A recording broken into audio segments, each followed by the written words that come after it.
that movie you were talking about with Adam Sandler shooting downtown, I believe that was the Pac-Man movie. Yeah. Coming soon in CGI to a theater near you. Okay, the next presentation, from Montreal, we have Paul Hurteau and Martin Laporte. Paul Hurteau, partner, MTL Video and Topshot Image.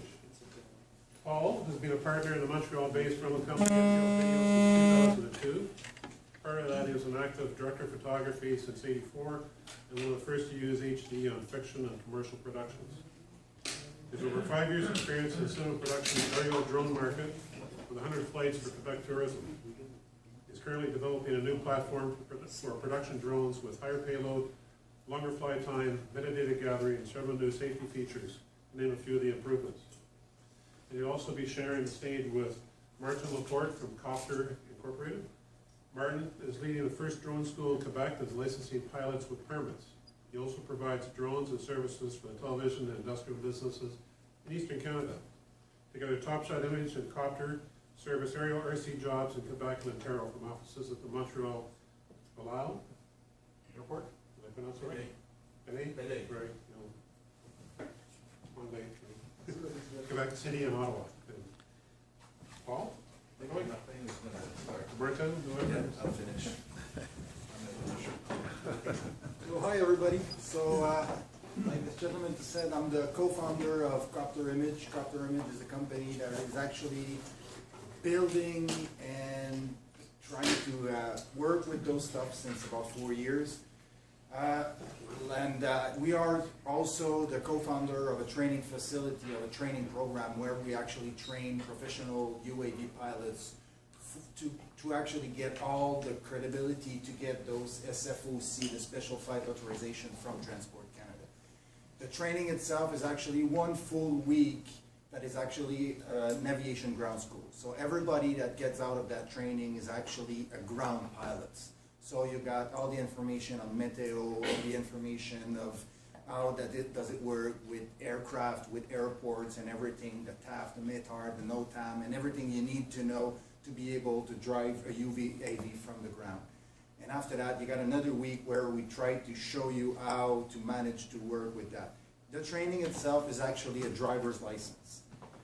Like Zoltan told me about half an hour ago, there will be the driver's license to drive the drone, and there will be the camera operator. Most of the people here are interested in getting the shots from that camera. Flying that drone, if you don't get the shot, it's not interesting. So all of you guys are interested of what's getting out of that camera. Like I said to my customer most of the time, if we were able to get that kind of information with a pole, there's no use for the drone. The drone is actually a way for you guys to go just further and further and further in getting some magical image. Those systems came from the hobby, actually. The only thing that we did is get those guys that were in their basement working for years and years and years to build that technology, and we made a professional business out of it. So they are the ones who actually build 85% of what's happening today. So the only thing that we did is bring that technology to a higher standard where it can be used professionally. At the beginning of that story, we were using those machines, Paul and us, about 4 or 5 years ago, but it was really, really hard to get some result. And actually, most of the people that hired drones or drones operator at that time were not really happy with the results. So drone got some good name, but a lot of bad name. Right now, the way the situation is made, the technology is there to serve your needs. It's all a matter of, like everything else, how much money you're paying to get those stuff to work. The technology is getting to a point where we're able to lift high quality camera for long enough to get result. Just to tell you, like a machine like this one that will live the 5D, about a year and a half ago we were talking about 4 to 5 minutes flight. Right now we're already thinking about 15 minutes flight. And we also have bigger machine that can think about lifting this system even with the red Epic and with all the wiring spaghetti you can put around it. There is definitely the toys that are entering the market. Because we are a Canadian DJI distributor, we think that the way that those toys are going to be sold is actually the key in that business, because people are just selling it by the box and by the box and by the box without telling everybody how to use them and what are the danger. So what we're trying to do right now is to make sure that people will understand what is a toy and what is a professional system and what are both the difference. Everybody can buy a camera at Future Shop, but they're not going to be cameraman. This is a Future Shop system. So this is something that will be used for fun. You will get nice image. You will get amazing footage out of it, but it will still be a toy. Those big machines can achieve so much more right now than it was before. The other thing is that the quality of the stabilization system.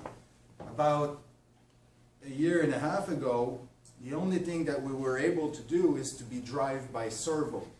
And being drive by servo was actually a lot slower response than what we have right now. Right now, those systems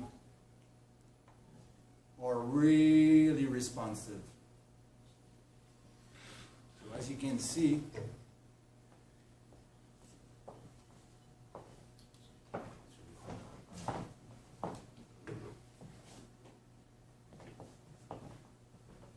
so even you can use them at two operator. One can be just operating the gimbal itself and the other operator is operating the camera. It's hard to believe, but those systems are about $3,000 right now.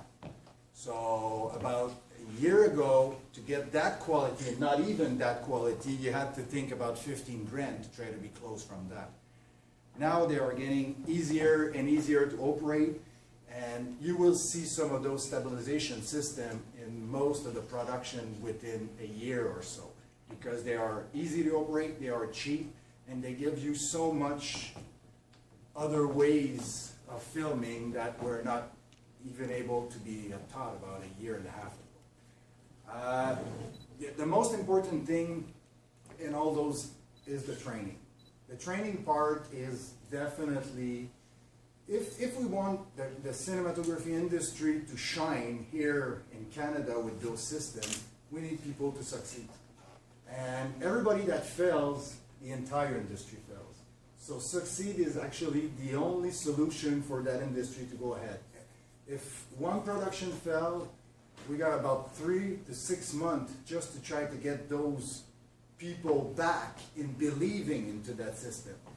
Because the difference between having a flying blender and a drone is actually just the training of the pilot. And the technology is going further and further. We started with some system that we used to buy from Zoltan, the microcopter system with the servo gimbal camera, that at that time it was amazing. We were happy with the system. Those systems today were nothing. You don't achieve result. So now this is the kind of systems that achieve result, and this might be later on some other system to get more and more and more result. So this is a small little speech, but I think that most of you guys have questions about those systems, so I would like to get a few minutes to answer questions. Yeah? Right now, what is the greatest payload that you can lift? To lift or to achieve result? Let's go with results. Okay, because that's the difference. To lift, we lift 45 pounds. 45 pounds. But we don't achieve result Okay, with that. of course. Right now, let's say that 12 to 15 pounds of payload is actually the maximum right now that can be lift to achieve result. Yeah. So that'll get you an Epic with a remote focus and a motor. That will give you about a 7 to 8 minute flight with most of the really high system. Okay. That's about what we can achieve today. What battery technology are you using? Actually, right now it's lithium polymer. It's battery technology are getting better and better. Right now, with a 5,000 milliamp 24 volt that I use on this machine, about a year ago, it was about the 3 to 4 minutes. The same 5,000 milliamp this year will give me twice the power. And what's coming next? I mean, yeah, the only thing, but there's one thing for sure, battery technology is really working on our side. There is a lot of different ways to keep those birds in the air longer. There is. But the question is, you get a $400 battery that will give you 10-minute flight time. If you want to get that 15-minute flight time, you will have to spend twice the amount of money that you bought on that battery. So you will do 15 minutes for $500–600 worth of a battery, but you're probably better having 3 batteries at $300 that will give you a 30-minute flight time altogether. So the question is, most of the time, it's easier to have more battery and do some shorter flight. The battery will last longer, it will be faster to charge. So it's really a matter of a workflow. You need to have to understand what kind of a workflow you need to do with the system. Would you go through that unit on the right and just point out what all the parts of it are? Just familiarize. This one or this one? That one on your This one? hand. Yeah, actually, this one is the S1000 from DJI, the latest model. You got folding arms that will help you for the transportation. You got the 5D gimbal that is made for only one camera, because those systems are made and balanced for one camera, one lens. And after that, you got all the controller, the system that makes the system fly. You got the IMU on the back where you got all the sensors and everything that will tell the system how to fly. You got the GPS here. You got the retracted landing gear that will lift in the air like that when the bird is in the air to give you a full 360-degree view.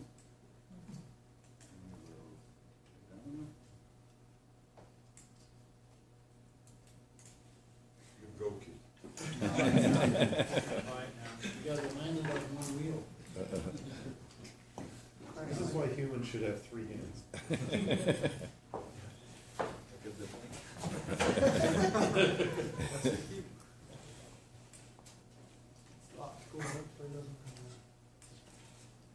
Anyway, we'll fly it back to Montreal.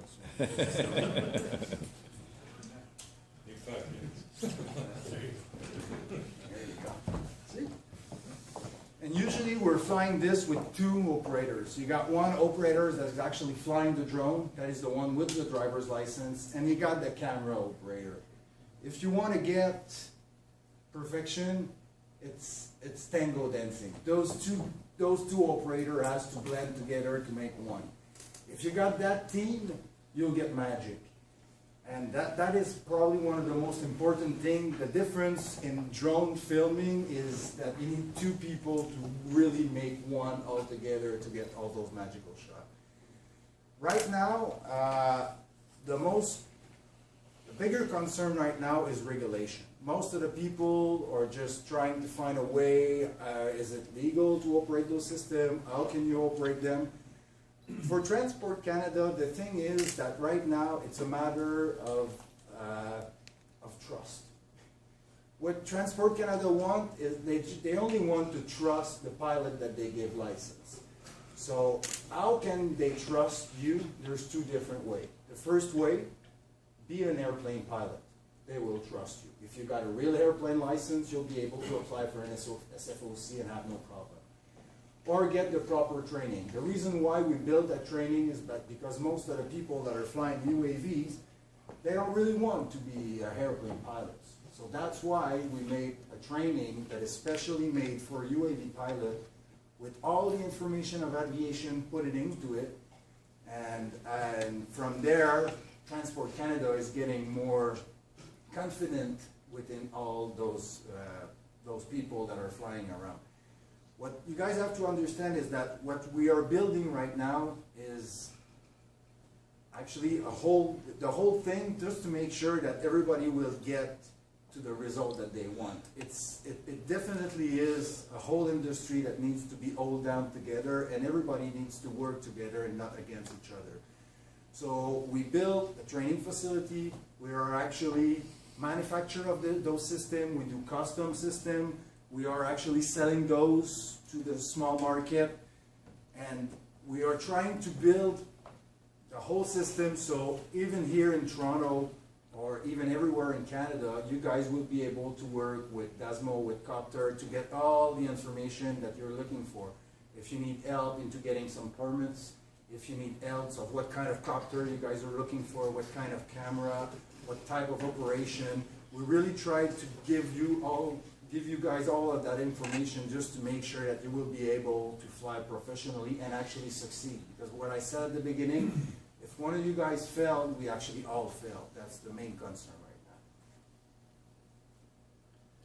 now. Are you accredited by Transport Canada to issue that certification? Yeah, actually right now, Transport Canada is not giving any certification whatsoever. We partnered with the CQFA. The CQFA is actually the official trainer for the Quebec Minister of Education. They are the ones who are training the 747 pilots, the airplane pilots, the helicopter pilots. So this is the same school that is working with us to give the training. Right now, the ground school can be credited as a real airplane.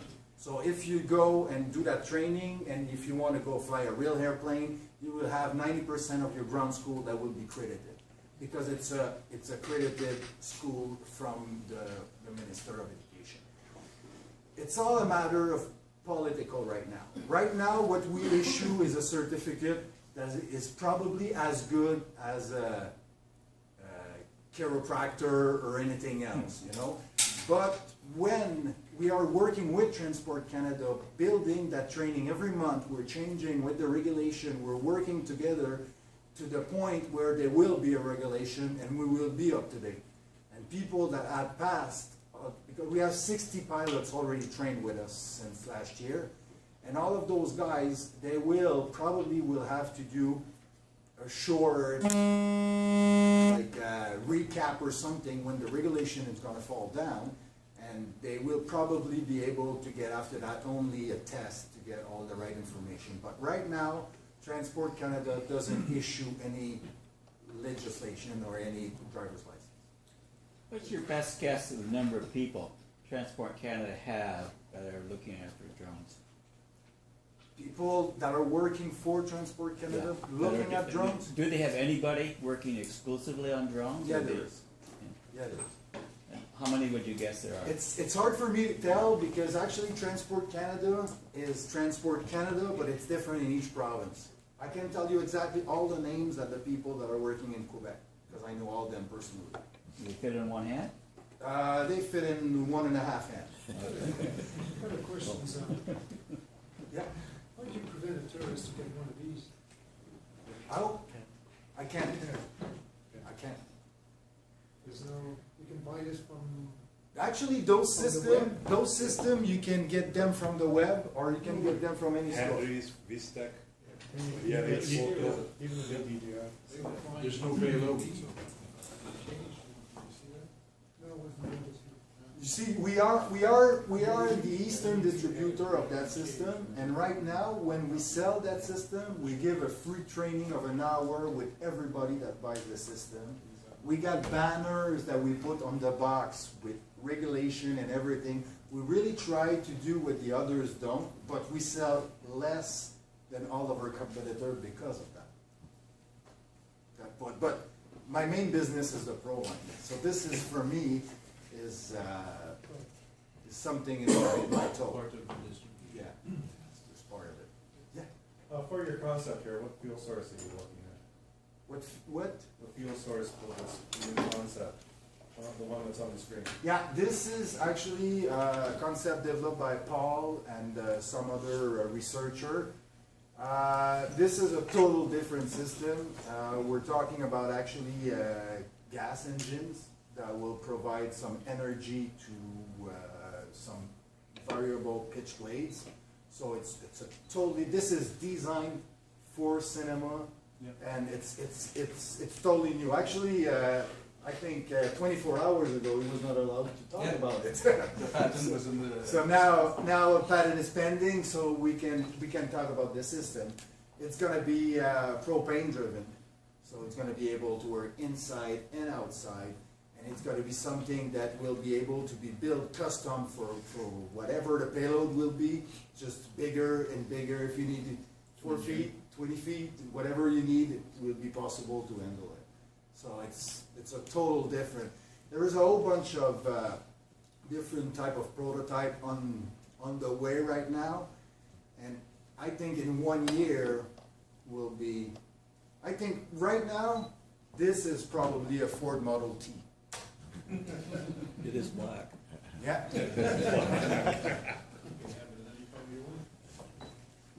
Want to talk a little bit more about this? Yeah, the thing is, right now, when people phone and they ask for aerial shot, you give them what you got. In the cinema business, being one of the owner of Dasmo in Toronto and MTL Montreal, when we deal with DOP, you don't tell them they're going to work with a 5D.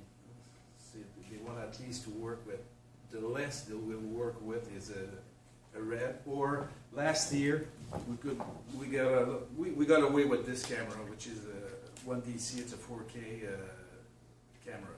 So it was pretty much a powerful camera, but it's already on the bench. So this design was done to accommodate any kind of camera. So if the guy said, I want to fly an Alexa, I want to fly a Red, I want to have a Master Prime on it, I want to have, which is our big Cook, Fuji lens. So you got to be able to have the power to and not to be always on the limit. Say always. And then, right now, what we're doing, we're building drones, homemade drones. These are professional drones, but with the payload they come and they do great job. If you're doing television, go with this. See, for the price you won't get better than this. But right now, if you look at this, this is it's heavier. See, so it's another payload. It's only a 300. It's not even an epic. So you need the power not to be always on the limit. It's in the pilot, like sweating like hell, and you're say you got like $150,000 worth of equipment in the air, and see it's going like each noise and you're very nervous. So this, I got the concept of, first of all, twin engine, because in the real world, if you're flying over a city, they always ask to, with a helicopter, they'll ask for a twin engine. So if you get one failure, the other one will bring you back. And it will give a power generator in the air, so we will be able to lift lighting with it. So that there'll be a phosphor lighting, which is huge, powerful. It's written LED, but now it's phosphor. Then you will be able to gang other drones with lighting. Okay, and this will be variable pitch. Okay, so it's not like the electronic are at the minimum in that case. But this is for cinema. It's a dolly in the air. You got to see it this way. It's not to do crazy thing with it. It's a dolly. It's a Fisherton in the air. I'm working with the National Institute of Optical. They will provide a metadata software that whatever it goes, it gathers all the information on the side. So when you get in CGI, all the data will be provided. So you get a 50% tax credit because it's a CGI machine. that's the sales pitch of the. And there's several. There'll be a. See, another thing. It'll be a. It's going to be mechanically stabilized. Actually, it's going to be the pendulum system. So it's going to be hooked with enough weight on the bottom that the pendulum would keep most of the system stabilized. Like this one, it needs to be stabilized, gyro stabilized like this. But with the pendulum system, the amount of weight that will help, like 85% of the stabilization will be done mechanically. You see you had the boat engine. And it'll be for safety reason and flying reason, it'll help too. All the propeller will be protected, will be docked. Okay, so, and you won't be able on the set to do a movement if you didn't do your sky rail. If you didn't go to point A to B, like a dolly with rails, you won't lift up. So for one reason, it won't go like boom, but lose control of it. There'll be like dozen and dozen of redundance on that safety system, and because you're flying over people, and it's. But like I told the people at Transport Canada too, we're doing stun, we're doing explosion, we're doing so it's not a big deal to bring that piece of tool. For Transport Canada, the main thing is risk assessment. They want to know how you manage your risk.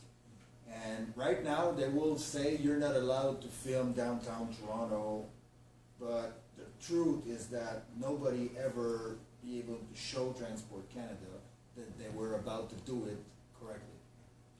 You actually can use it downtown Toronto. No, you cannot. I issue permits. Huh? I issue permits. And you cannot. You can, we have, Okay? we, as part of production, Yeah. the station manager will come back and say they want to shoot over a fair bit on Yonge Street. Yeah. So we close that section of Yonge Street, Mhm. all traffic including pedestrians, it then becomes closed set. Mhm. Transport Canada sign off on it as commercial aircraft, because it's not used for recreational purposes, and they issue the permits. Okay, because like I told you. My office, I run the Toronto Film Office at the City Okay. Hall. So we work directly with Transport Canada and the production and the operator. Because we did a demonstration in Ottawa, okay, for them, probably you heard of it. And the main thing was the rules in cinema are very, very high. See, we close street, we got security, we got an ambulance, we got the medic on set, because like I say, we're doing stunts, we're doing. Absolutely. If you can show them that you manage the risk, they will issue the permit. Yeah, I mean, like I said, it requires, if you're gonna do it out on public property, like if you're gonna do it on location, it involves a full road closure. Exactly. Sure. There's nothing else out there, so you might as well be on a lot, except, you know, the look of a Yonge Street or wherever you might be. For Pixels, they were on Adelaide Street. Mhm. We're looking at it also as part of the Industry Health and Safety Committee, under section 21, they're looking to establish some guidelines and regulations for use, but like you say, everything's in flux, so it's a matter of finding the balance. Yeah, and right now the question is who you're talking to at Transport Canada. That's the other thing, because some of the people got more flexibility, some other, they don't want to put, nobody wants to be the one that put his head on the block. The folks we have in the Toronto office are pretty reasonable. So for you, a machine like this would be, still like all the safety. They're gonna wanna look at it from their own perspective. From mine, it's just a matter of making sure that we have the road closed, and that Transport Canada has signed off on, the use of the aircraft. Sure. So again, the relationship between, you know, yourselves and the design or the construction of it, meeting Transport Canada, you know, requirements or anybody else's, that will all be in place before they come to us for the application. Good. That's good news. So we're looking to work with everybody to make it happen. That's the thing. I think that in Canada, what we have is that everybody's pushing the right way. Yep. So if everybody's working together, I think we will definitely achieve something in that country. Is there any thought to putting transponders in these aircraft? Actually, yeah, definitely. We are working on a virtual tower that is called Drone in Motion. That is actually a system that will allow people from Transport Canada and other people from NAV Canada and everything to be able to know exactly what's in the air and what's the purpose of it.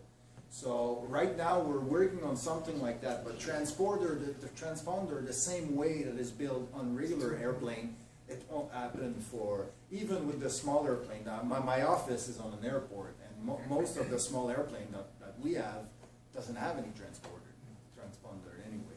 So that will really take a long time, but we need to go further and we need to go ahead. We need to show them a solution before actually that the problem comes. But you need to tell them where you are, what hour, what day, and everything, so they know you detail of their aircraft around that? Right now, with a blanket of operation, that is actually the certificate that is, that Transport Canada is giving an operator that can that proves that he can work within the guideline and everything. Usually it takes 3 to 5 single SFOC before you can get that blanket of operation. As soon as you get that blanket, you will have a 5-day notice to be able to send your flight plan and everything. That's what we're trying to work with Drone in Motion, is actually a system that will be able to do that flight plan, send it to Transport Canada, send it to you, and actually, after you're gonna plan your mission, it's gonna be telling you if you're allowed to do it or not, if you're in a certain area. It's actually, the beta system is on the web, it's called droneinmotion.com, so it's working right now, but it's really the beta system, right? It seemed to me they could give you a special code, you could squawk a UAV code for argument's sake, right? And then that would give a certain amount of comfort to those people at air traffic control at airports and stuff. Definitely. Right now, we're working with people at NAV Canada to try to find a way to get there. Because right now, if you listen to Transport Canada, they will say, you want to fly a drone, you need an OTAM.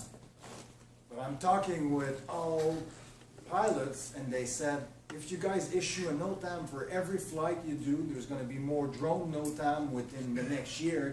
They won't be them.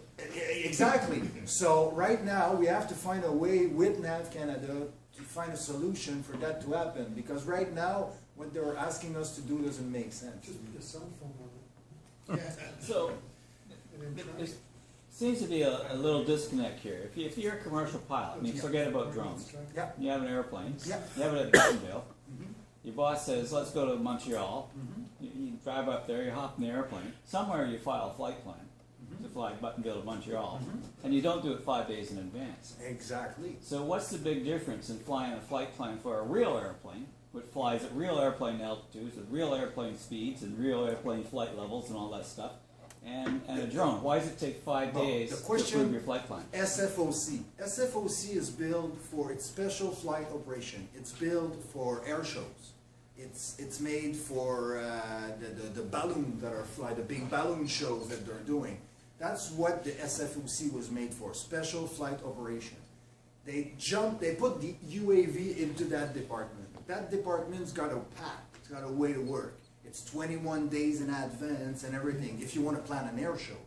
And now we're stuck with that regulation because they take the UAV and they put it into that square. I should point out the 5-day notice is only in effect. Everywhere else across Canada is not required to have a 5-day. You have a blanket, you're not required to have a 5-day filing.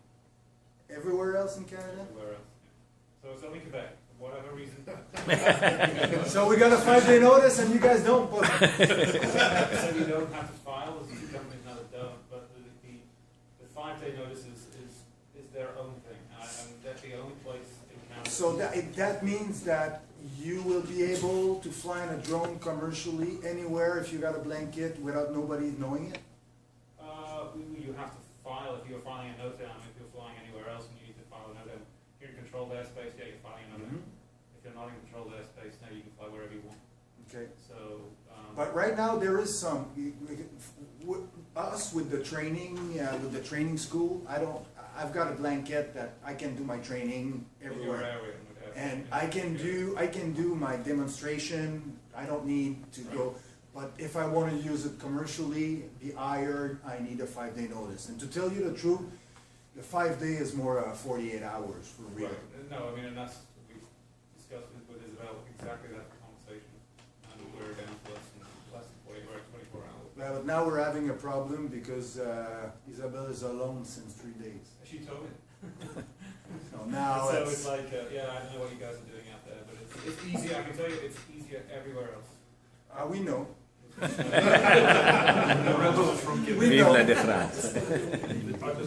What I'll say is if you're shooting on location, if it's part of a feature film or a TV, it's going to take you 5 days to put together the road closure. Definitely. So Yeah, but All, still, all the timing will work, they can run. For the cinema industry, it won't be a problem. When you get to security system, when you get to like all those other type of application, that's where the concern is. For cinema purpose or for even television purpose, everything will need to be planned anyway. So it's not a really big thing just to send the paper and to plan. the only thing is the 5 day, you gotta take into consideration the bad weather. It's a 5 day, but it can be the 6th or the 7th, or. We always build in 9 days. Yeah. So that eliminates one of the most important applications for this, and that's news. So. Right now, Because something gets banned, you need to be there. In Quebec only. We operate for news here, and it's not a problem in How do Ontario. we- The 5-day thing is really a Quebec issue. So you don't need a flight plan to go. You need to file, I'll explain when I get to there if you want, but it's essentially controlled airspace and uncontrolled airspace are two main areas. Nearly all airspace is controlled in the city centre, and I think like we talked about around the airports, it's controlled airspace. If you're in that airspace, you need to file a nose down. That nose down may only take about an hour to get online, and then you're good to go. But then you've missed your news item, I mean. that's- Possibly an hour is an hour in news, that's In right. Quebec, we know the news 5 days ahead. And we read about it 5 days later, so. So yeah, it's quite possible to do news in Ontario. It really is. I can file an item on the way to the site and have that app there by the time I get there. Outside, if it's uncontrolled airspace, you're good to go. As I say, 5 days in Quebec was when we went there and started working there. It was like, wow, we got to talk to them. And you're right, they go down pretty quick. yeah, actually, it's all a matter of trust. Trust and seriousness. As long as you can show them that you are trustful and that you do stuff correctly, they will just let you go. But the same thing, when I met the people at Transport Canada, at the end of the meeting, they told me, you know, Martin, the most important thing that you need to do, don't make the minister look bad. It all comes to that. It's all political. Can I ask you just an ignorant follow-up question? So that little white guy on the left there. Yeah. I buy one of those, I take it up to my cottage, what's my legal flight envelope for that device out in the middle of nowhere in the countryside? Your legal flight, Is it zero altitude? Or? like Zoltan said, actually, Line of sight. Are you a math member? Yeah, that's true. You're right. So as long as you can still see it, you can still bring it back, don't fly above somebody else's property and things like that, so you cannot cause damage to somebody else because it's gonna go on your own insurance, right?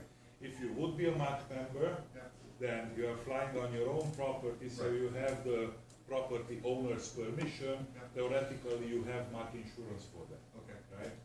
So since you are not a MAC member, you can do whatever you want, but don't make the minister look bad. Sort of this little off topic is sort of back to the nuts and bolts of this, but I'm curious, what is the voltage of the power supply, and can you run accessories for the camera? yeah, this one is actually a 24-volt system. Really?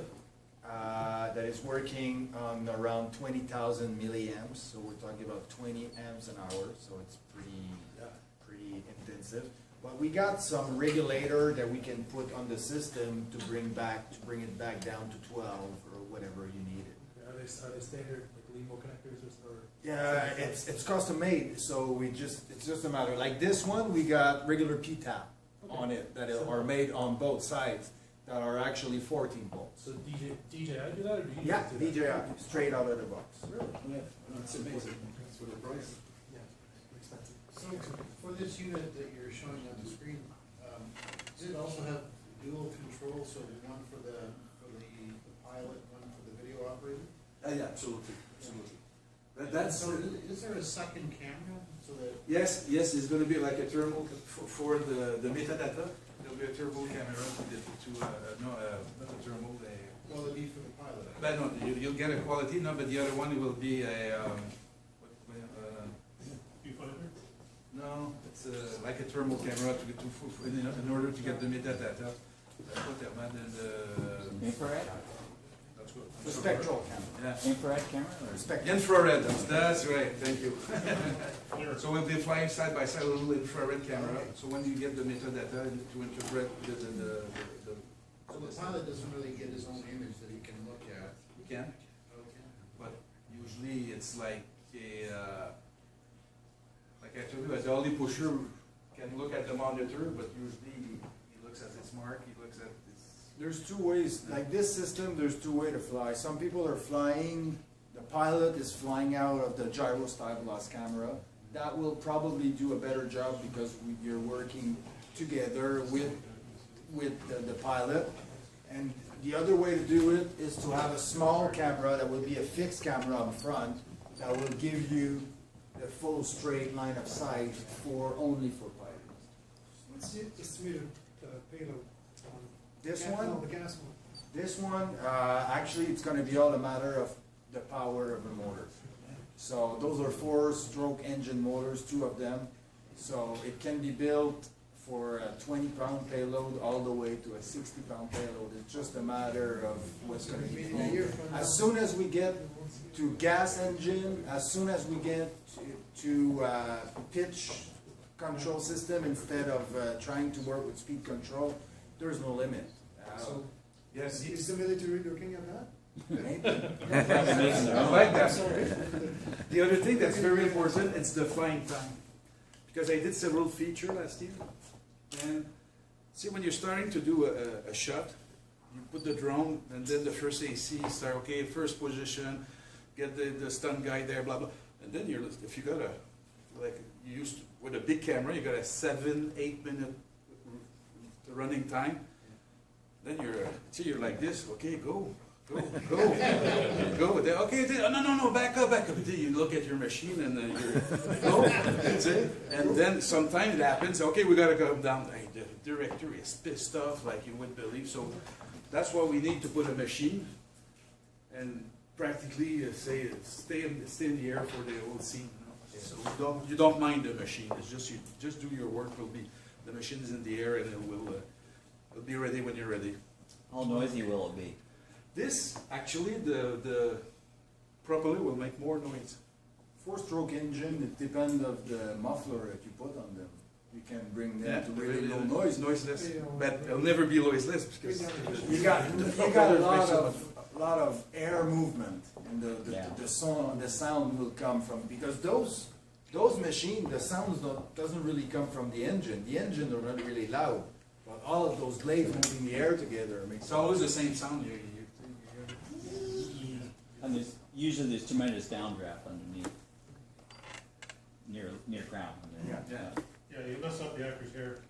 It's a great leap. So there's another guy after us. Yeah. So maybe if there's anybody that are interested in information, I've got the paper for. You guys will be around after, right? I will try. Well, you But I've got information of the training if people are interested in it. You don't want to be rude. Well, thank you, Paul. Thank you very much for your expertise.